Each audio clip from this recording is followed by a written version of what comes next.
Bom dia, amados irmãos. A graça e a paz do Senhor Jesus Cristo seja abundante sobre nós. Nessa manhã eu convido você a abrir sua Bíblia no Evangelho segundo João escreveu, capítulo 5.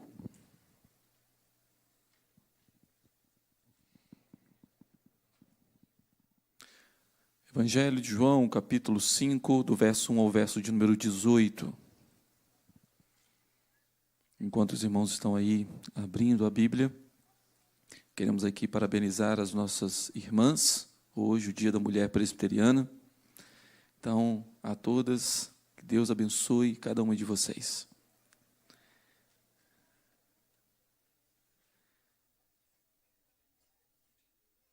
João 5, do verso 1 ao verso 18, diz assim a palavra do Senhor. Eu farei a leitura, os irmãos acompanhem. Passadas essas coisas, havia uma festa dos judeus, e Jesus subiu para Jerusalém. Ora, existe ali, junto à porta das ovelhas, um tanque chamado em hebraico Betesda, o qual tem 5 pavilhões. Nestes jazia uma multidão de enfermos, cegos, coxos, paralíticos, esperando que se movesse a água, porquanto um anjo descia em certo tempo, agitando-a, e o primeiro que entrava no tanque, uma vez agitada a água, sarava de qualquer doença que tivesse.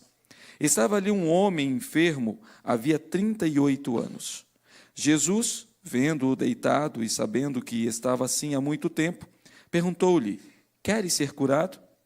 Respondeu-lhe o enfermo: Senhor, não tenho ninguém que me ponha no tanque quando a água é agitada, pois enquanto eu vou, desce outro antes de mim. Então lhe disse Jesus: levanta-te, toma o teu leito e anda. Imediatamente o homem se viu curado e, tomando o leito, pôs-se a andar. E aquele dia era sábado. Por isso, disseram os judeus ao que fora curado: hoje é sábado, e não te é lícito carregar o leito. Ao que ele lhes respondeu: o mesmo que me curou me disse: toma o teu leito e anda. Perguntaram-lhe eles: quem é o homem que te disse: toma o teu leito e anda? Mas o que fora curado não sabia quem era, porque Jesus se havia retirado por haver muita gente naquele lugar. Mais tarde, Jesus o encontrou no templo e lhe disse: olha que já estás curado, não peques mais, para que não te suceda coisa pior. O homem retirou-se e disse aos judeus que fora Jesus quem o havia curado. E os judeus perseguiam Jesus porque fazia essas coisas no sábado. Mas ele lhes disse: meu pai trabalha até agora, e eu trabalho também. Por isso, pois, os judeus ainda mais procuravam matá-lo, porque não somente violava o sábado, mas também dizia que Deus era seu próprio pai, fazendo-se igual a Deus. Vamos orar mais uma vez? Pai querido, a tua palavra, que é viva e eficaz, foi lida neste momento. E nós pedimos, ó Deus, como teu servo que já orou, e nós aqui ratificamos, que precisamos do teu Santo Espírito iluminando nossas mentes e corações, para entender o que a tua palavra quer nos ensinar nessa manhã. Ajuda-nos nas nossas fraquezas, conduza-nos, ó Deus, segundo a tua palavra, em nome do Senhor Jesus. Amém. Queridos, alguns aqui sabem que eu ainda uso alguns meios antigos para pagar conta. Eu não sou muito chegado àquela coisa de QR Code, não sei o quê. Eu não sou muito eletrônico ou internetico, né? Inventando algumas palavras aqui. Eu ainda sou daquele de imprimir o papel e ir até a lotérica pagar. Então, se você me encontrar na lotérica, eu não vou estar ali fazendo um joguinho, não, tá? Eu vou estar ali pagando conta, possivelmente. Né?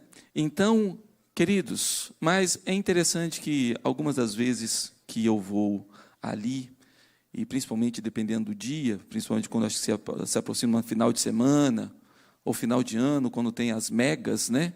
Mega da virada, mega de não sei o quê e tudo mais, a gente vê aquela fila de gente que me atrapalha para querer pagar a minha conta, querendo fazer ali o seu jogo e tudo mais, na expectativa, e gasta vários reais ali, toda semana, esperando acertar a quina, é difícil, cuidado com a quina que você acerta, né? Se for a quina do sofá, vai ser meio complicado, o dedinho vai sofrer. A quina, a Sena, a loto, sei lá o que é que tem lá e tudo mais. Loto esportiva, loto fácil, e agora também tem até as bets por aí, né? Entretanto, a gente vê pessoas ali que estão há anos gastando o seu dinheiro na esperança de ganhar algo que, se ela for contabilizar tudo que ela já gastou, é um prêmio maior do que o que ela vai receber. Se você fazer a conta, se você for perguntar a alguém que talvez você conheça, um parente, um amigo, quanto você já gastou nesses anos que você joga, e ele for contabilizar e falar assim, e quanto é o prêmio, capaz de falar assim, é verdade, né? Se eu tivesse juntado esse dinheiro, eu já tinha um valor maior do que o que eu estou querendo ganhar. As pessoas estão presas nos seus desejos, as pessoas estão presas nas suas superstições. E aqui, queridos, nós encontramos nesse texto há duas situações em que pessoas estão presas a essas coisas que são faladas, mas que não são pensadas. E aí, quando isso acontece, a sua fé é direcionada para algo que não está lá.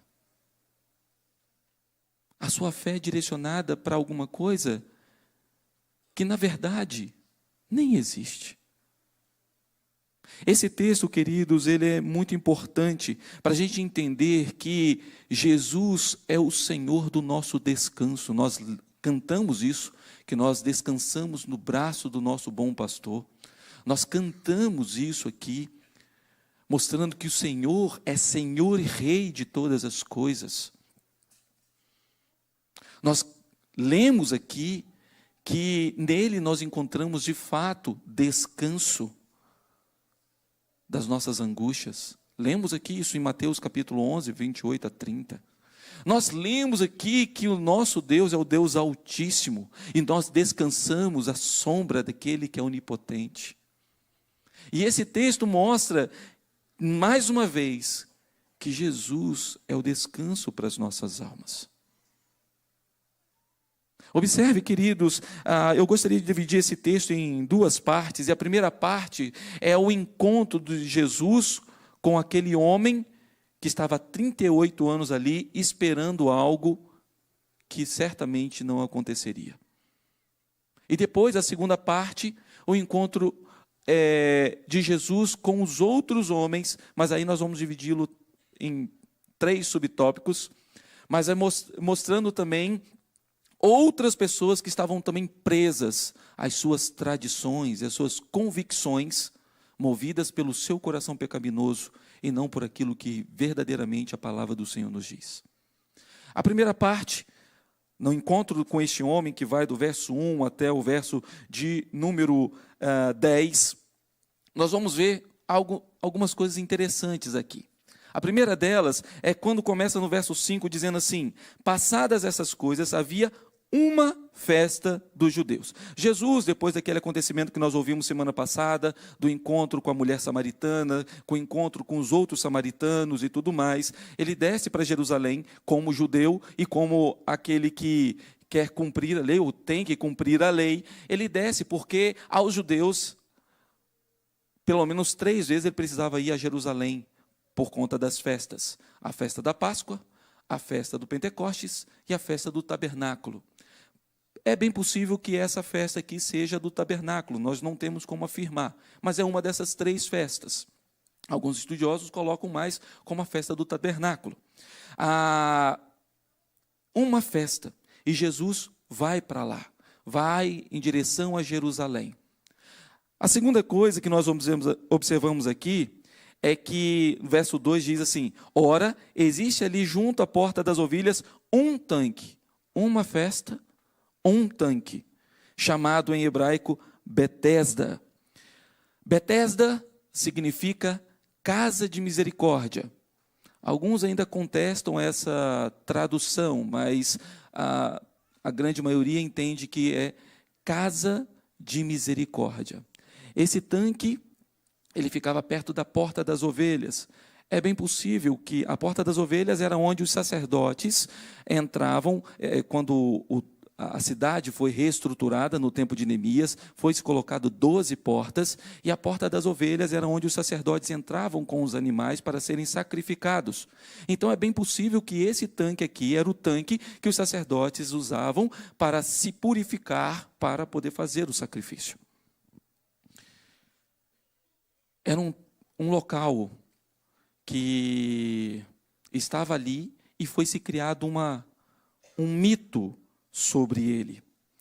Mas antes de falar sobre esse mito, a gente percebe que no verso 3 diz sobre uma multidão. Então, uma festa, um tanque, uma multidão de enfermos que estavam ali, cegos, coxos, paralíticos e tantas outras enfermidades. Pessoas que estavam ali para serem curadas. Pessoas que estavam ali esperando algo, talvez por muitos anos, e que não estava acontecendo coisa alguma. Por quê? O verso 4 tem uma informação aqui, queridos, que nos textos mais antigos não se encontra. Por isso está entre colchetes. Algum copista colocou essa informação, mas ela não causa nenhum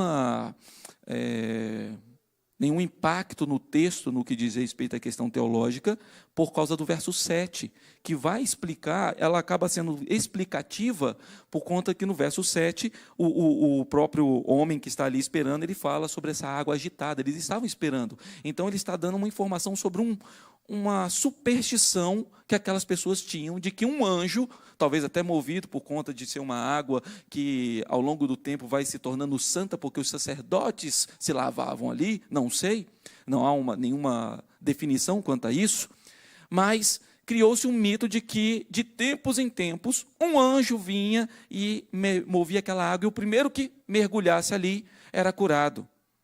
Estavam ali uma multidão, esperando esse anjo aparecer. Esse homem estava há 38 anos ali esperando, não deve ter visto milagre nenhum, mas ainda continuava ali, cego pela sua convicção no lugar errado. Apesar de ser um paralítico, mas ele estava com os seus olhos da fé fechados, porque o seu alvo estava no lugar errado. Entretanto, uma multidão estava ali esperando algo que não aconteceria.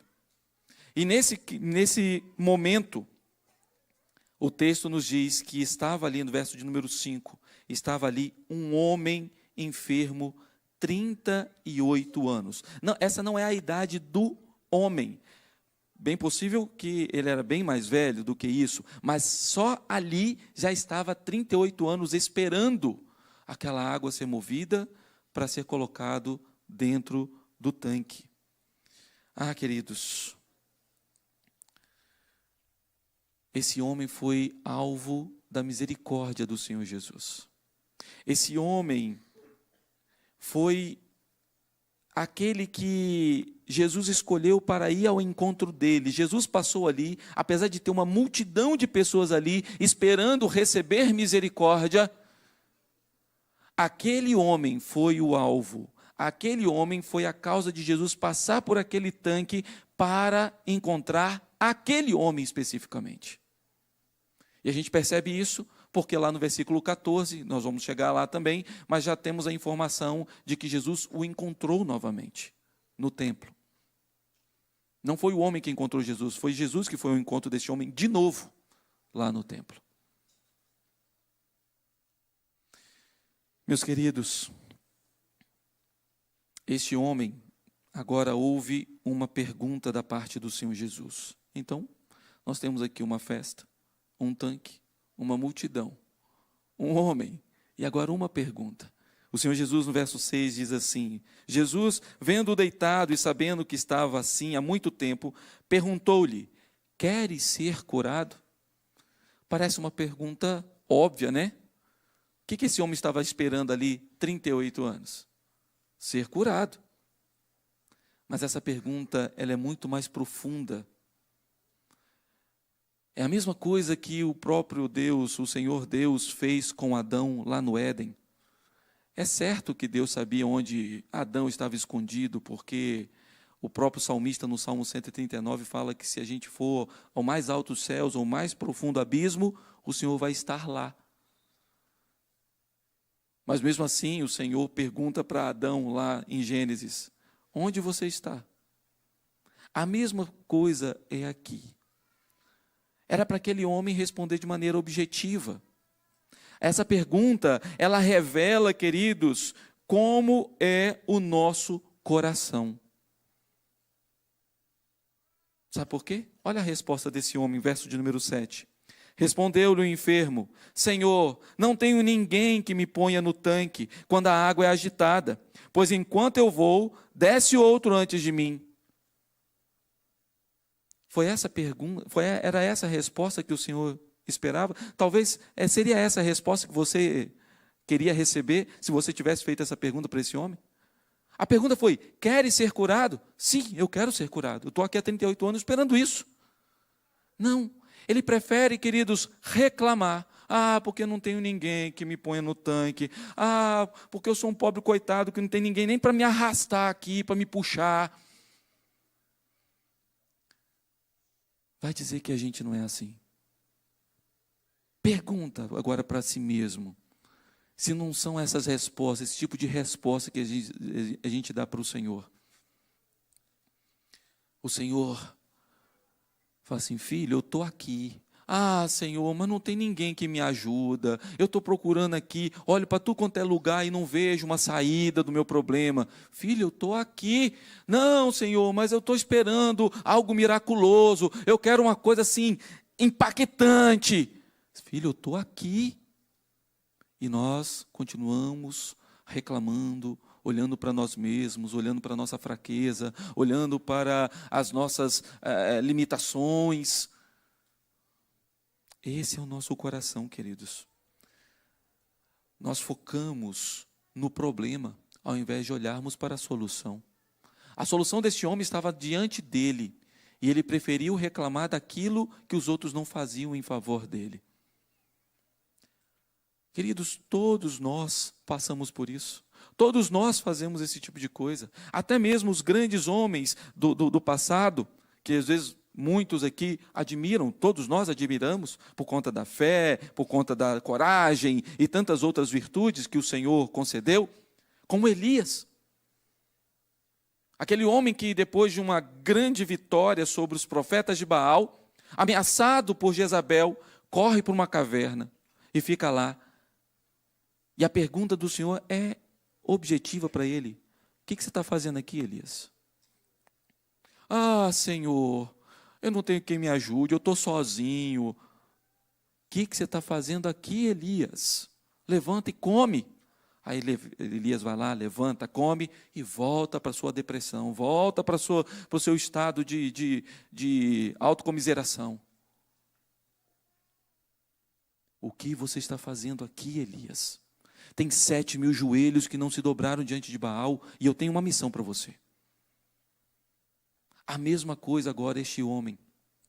O Senhor pergunta: o que você quer ser? Você quer ser curado? Era para ele responder sim. Mas não. Ele não responde dessa maneira. Isso mostra, queridos, que o poder de Deus pode agir na minha e na sua vida, mesmo que a gente não exerça a fé. Mesmo que a gente não exerça a fé, porque esse homem não está exercendo a fé. Esse homem está reclamando da sua vida, das dificuldades, das pessoas que não ajudam. É isso que ele está fazendo. Mesmo assim, o Senhor lhe dá uma ordem. O Senhor nos ordena nessa manhã: filho, filha, exerça a sua fé. Levante-se de onde você está e creia em mim. Levante-se.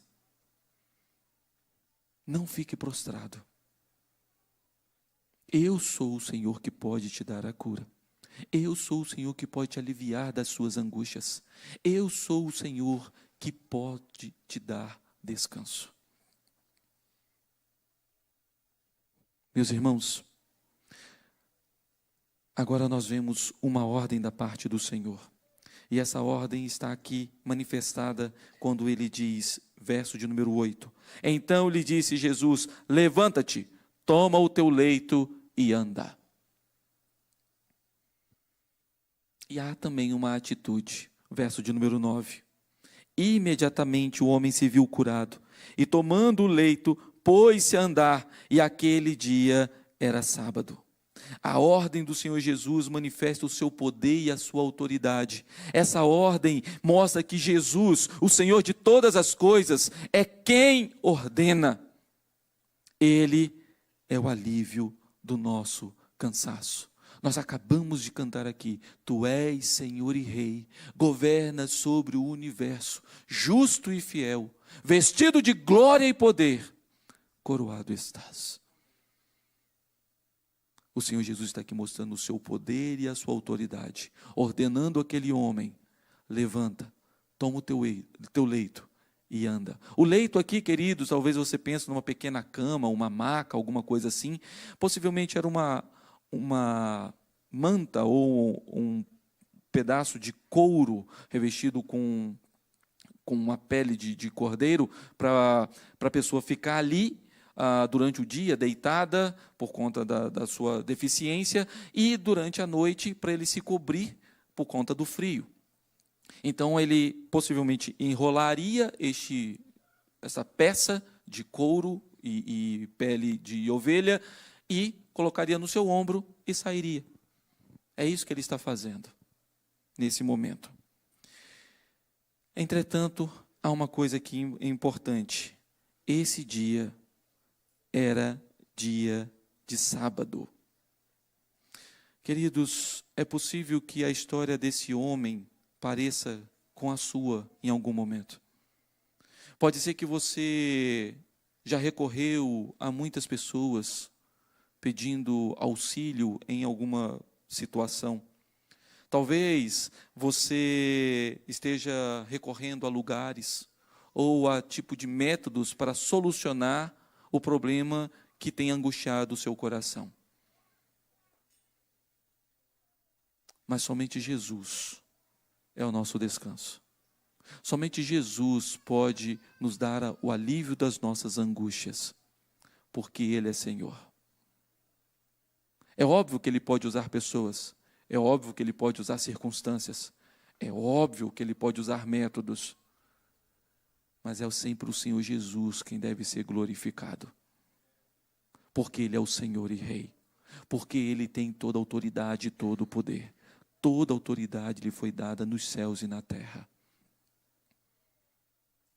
Então, queridos, tire os seus olhos daquilo que não pode trazer nenhum benefício para você e ponha os seus olhos naquele que deve ser o alvo da sua vida, o Senhor Jesus Cristo.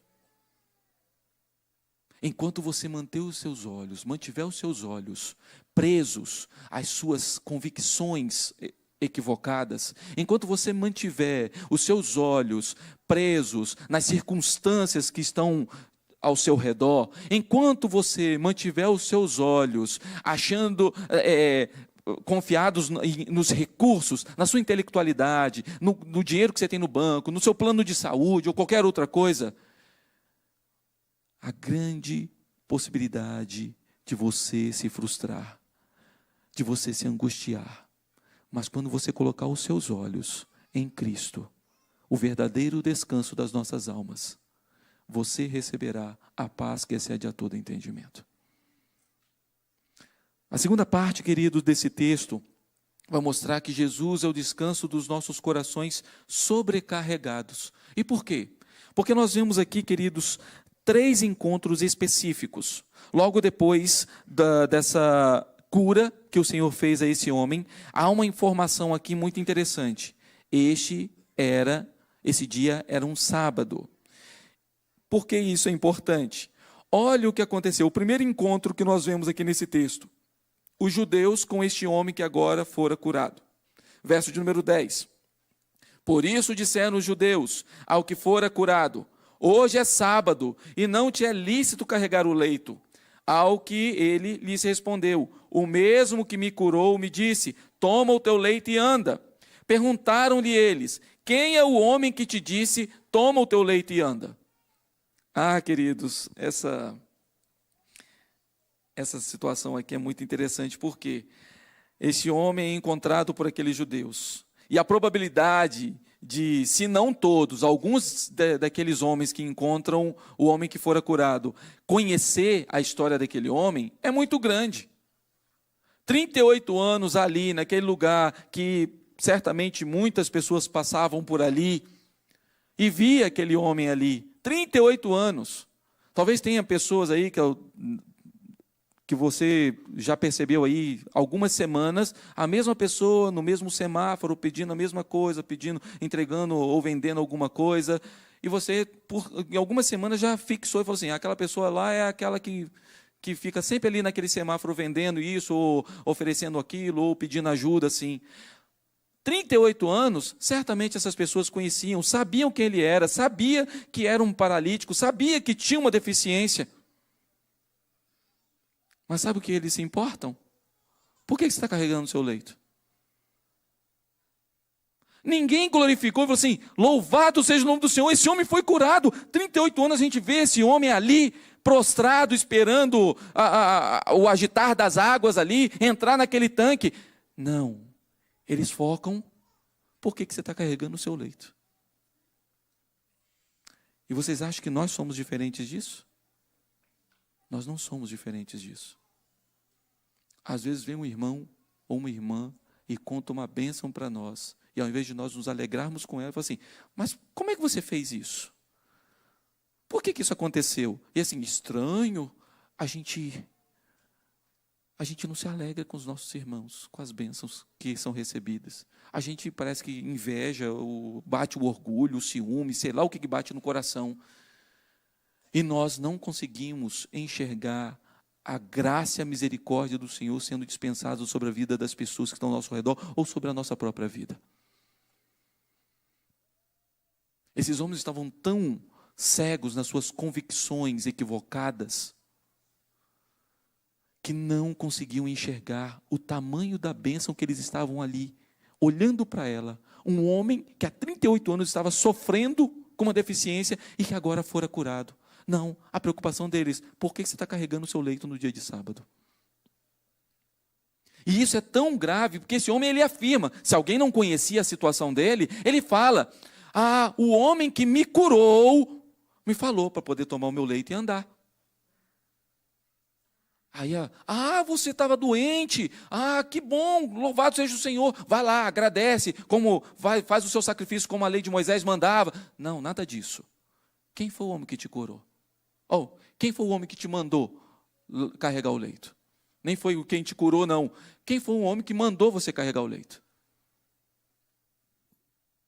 Meus queridos, muitas vezes nós nos prendemos às nossas crendices, que não estão de acordo com as Escrituras. Pelo contrário, são coisas que nós criamos no nosso próprio coração.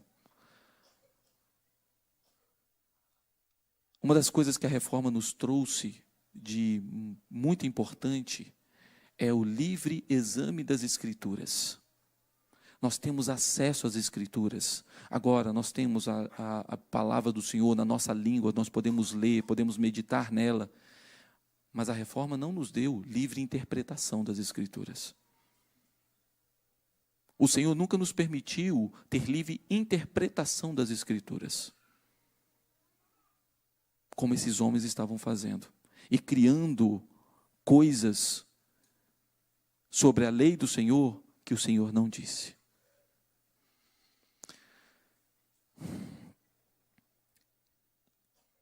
Essa preocupação desses homens era uma preocupação hipócrita, e o Senhor Jesus já tinha exposto essa hipocrisia algumas vezes. Lá em Lucas capítulo 13, do verso 10 ao verso 17, havia uma mulher vivia encurvada 18 anos, por conta de uma enfermidade. E o Senhor a curou, e foi no dia de sábado. E aqueles homens também fizeram a mesma coisa. O sumo sacerdote falou assim, venham para ser curados outros dias, dia de sábado não. E aí a palavra do Senhor foi assim, qual de vocês não desamarra o boi de vocês da manjedoura para poder eles ir pastarem no dia de sábado? Mas eu não posso libertar essa mulher no dia de sábado? Vocês deixam o boi de vocês livres no dia de sábado. Vão lá desamarrar ele para poder eles pastarem. Mas eu não posso libertar essa mulher desse cativeiro de 18 anos. No capítulo 14, mais uma vez, o Senhor Jesus cura um homem hidrópico. E mais uma vez, era dia de sábado, e mais uma vez, começam as reclamações, porque foi curado no dia de sábado. E mais uma vez o Senhor falou assim: qual de vocês, se um dos animais de vocês, um boi, uma ovelha, cair num buraco, ou talvez o filho de vocês cair num poço, vocês não vão lá tirar, mesmo que seja dia de sábado? E eu não posso curar esse homem no dia de sábado, não posso libertá-lo dessa enfermidade no dia de sábado? Observem, queridos, que as próprias regras que esses homens inventavam sobre a lei do Senhor, nem mesmo eles tinham condições de cumpri-las. Era um fardo que eles traziam sobre o povo e sobre si mesmos. Mas mesmo assim, continuavam sobrecarregando o povo, como no texto que nós lemos de Mateus 11, durante a liturgia. Queridos, o encontro com esses homens, o homem que fora curado com esses judeus, revelam como o nosso coração pode se apegar a convicções equivocadas. Mas há um segundo encontro, e esse segundo encontro é do Senhor Jesus com este homem de novo. Primeiro, foi o momento em que ele o curou, e agora, o momento em que ele, já curado, o Senhor Jesus se revela a ele. E o Senhor Jesus chega aqui no verso de número 14 e diz: Jesus o encontrou no templo e lhe disse: olha que já estás curado, não peques mais, para que não te suceda coisa pior. Nós não sabemos as razões do porquê esse homem foi ao templo. Pode ser que você tenha ido para adorar o Senhor, por conta da lei de Moisés que exigia, quando havia uma cura, de ir. Lembra-se dos leprosos, que quando indo, eles foram curados, para poder apresentar a oferta que Moisés assim determinava. Pode ser que ele tenha ido lá para poder se exibir: agora eu estou bem, agora eu estou saudável, andando, beleza, está tudo certo. Nós não sabemos o porquê desse homem foi lá. O que nós sabemos é que Jesus faz uma advertência a ele. E essa advertência é diferente de outras que o Senhor Jesus fez. Porque nós já lemos textos e já ouvimos mensagens de outros textos em que o Senhor Jesus vira para a pessoa e fala assim: vai e não peques mais. Não é verdade? Em alguns textos nós lemos e está assim, a mesma ordem: vai e não peques mais. Mas da desse homem foi diferente. Ele fala assim: vai, não peques mais, para que não te suceda coisa pior. Nós não sabemos e nem podemos afirmar de que essa enfermidade deste homem era causada por conta de um pecado.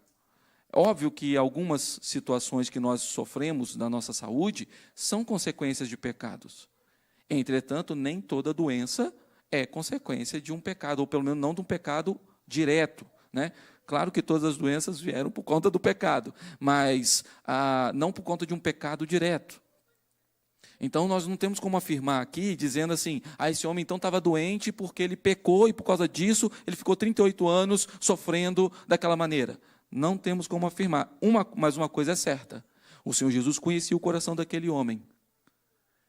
E é bem possível que o coração daquele homem ainda não estava totalmente transformado.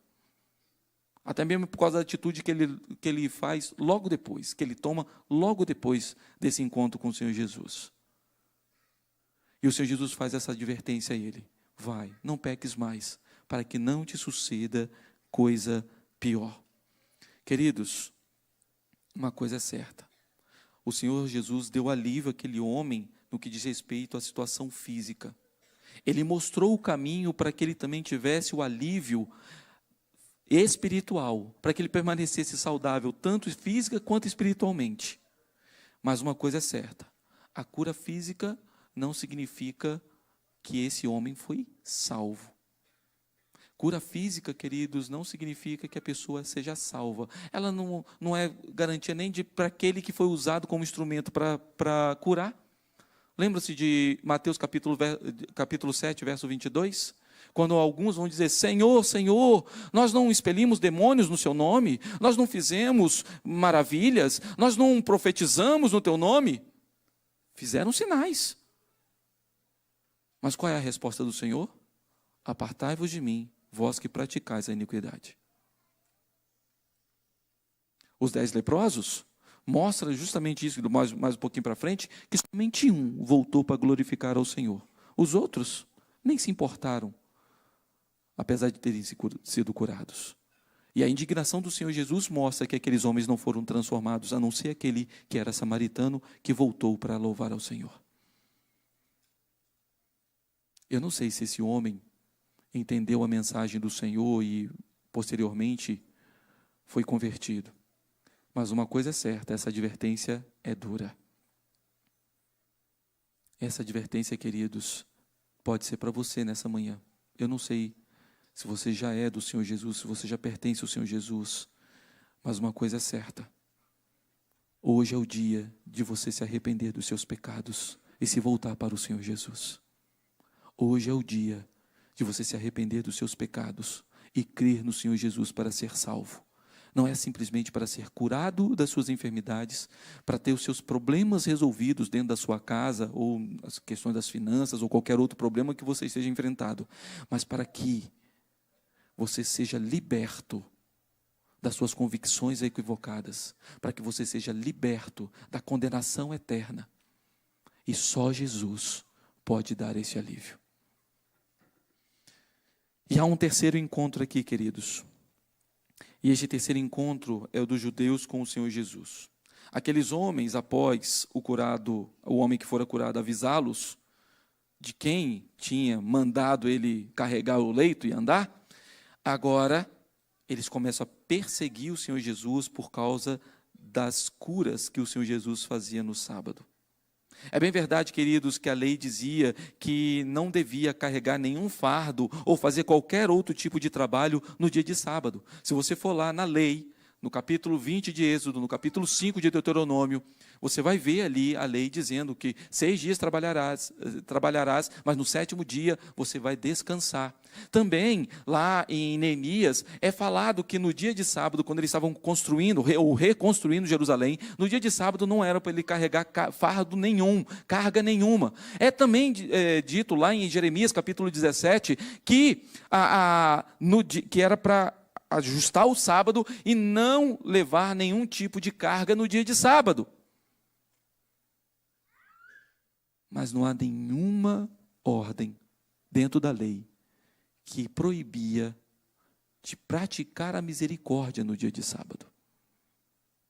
Uma coisa, queridos, é eu carregar um fardo em benefício próprio para uma situação minha, particular, pessoal, que eu poderia ter feito nos outros 6 dias que o Senhor me deu.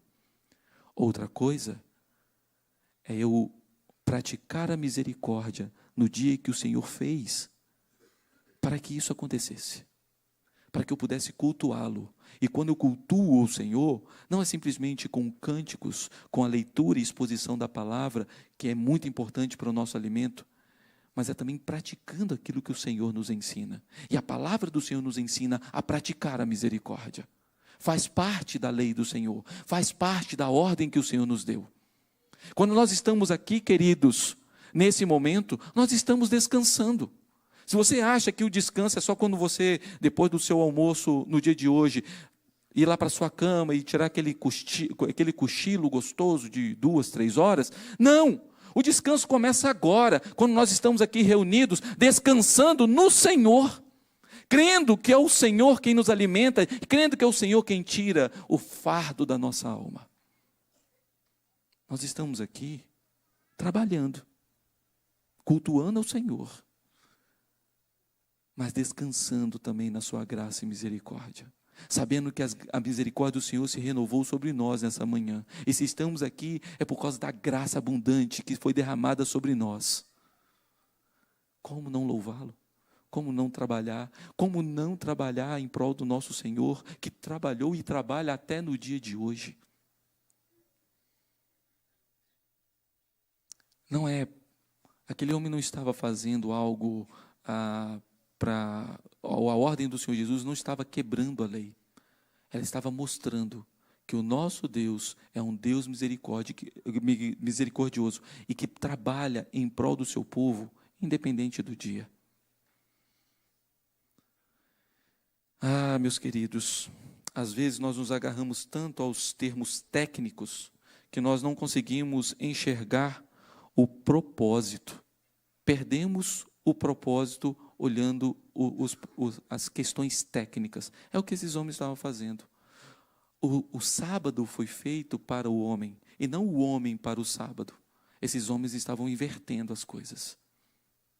O sábado foi feito para ensinar o homem a descansar, mas o nosso descanso, ele vai além de um dia. Ele é o próprio Deus, Ele é o próprio Senhor, Ele é o nosso descanso.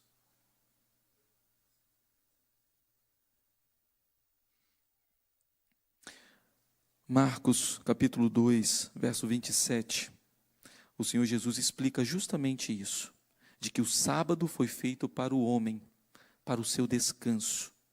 Mas os judeus colocavam o sábado como mais importante do que a própria vida humana. É por isso que eles assolavam, sobrecarregavam o povo com regrinhas colocadas de acordo com as suas convicções equivocadas sobre a lei de Deus. Não faça isso. Não venhamos a ser fariseus. Não entramos nesse método farisaico de começar a criar coisas, porque sempre foi assim, porque sempre aconteceu desse jeito, porque desde que a igreja presbiteriana chegou no Brasil acontece desse jeito, porque tem que ser assim.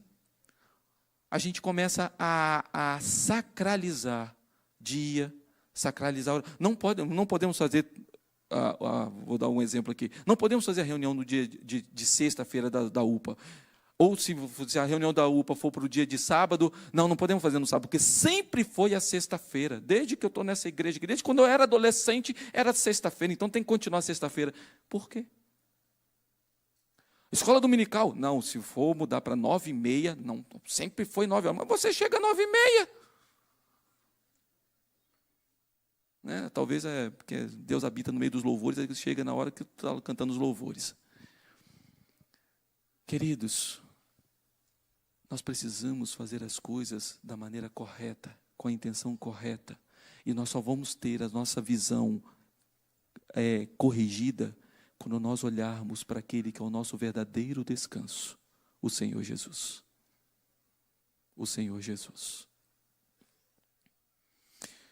Aqueles homens colocaram tantas regras que nem mesmo eles conseguiam cumprir. E o povo estava oprimido. E agora faz todo sentido o texto que nós lemos no meio da liturgia, que está lá em Mateus 11, 28 a 30. Por favor, projeta para a gente aí, João. Eu gostaria que você lesse comigo esse convite. Mateus 11, 28 a 30. Eu gostaria que você lesse comigo esse texto, queridos. Vamos lá? Vinde a mim. Vamos lá? Todos que estáis cansados e sobrecarregados, e eu vos aliviarei. Tomai sobre vós o meu jugo e aprendei de mim, porque sou manso e humilde de coração, e achareis descanso para a vossa alma, porque o meu jugo é suave e o meu fardo é leve.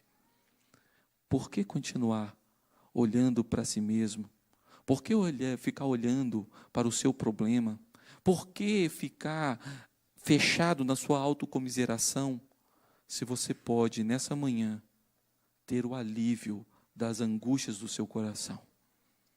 Eu gostaria de encerrar observando 3 coisas para a nossa vida. A primeira, talvez você entrou aqui hoje procurando esse alívio para as suas angústias. Jesus é o seu descanso. Jesus é o seu descanso. É possível que você se sinta atormentado por algo em sua vida. Pode ser que você esteja aqui nessa manhã preocupado com tantas coisas do seu dia a dia, talvez até com uma situação que aconteceu hoje de manhã na sua casa, que deixou o seu coração angustiado. Jesus é o descanso para a sua alma. Pode ser que a sua própria religiosidade, como era o caso daqueles judeus, esteja impedindo, esteja te afastando do verdadeiro sentido do que é servir ao Senhor. Esteja te afastando, te impedindo de descansar no Senhor por conta das regras que você mesmo colocou sobre si, que não estão de acordo com as Escrituras. Mas eu te falo nessa manhã, ou melhor, a palavra do Senhor te afirma nessa manhã: Jesus é o descanso para a sua alma. Jesus é o descanso, é o alívio para as sobrecargas da vida, para os problemas que resolve. Não que Ele vai nos tirar do problema, mas certamente quando você olha para o Senhor Jesus, você sabe que aquele que está contigo é maior do que qualquer outra coisa. Não olhe para o tempo, não olhe para as circunstâncias, não olhe para a sua fraqueza, mas olhe para o poder e a autoridade daquele que é o seu descanso. Em nome do Senhor Jesus.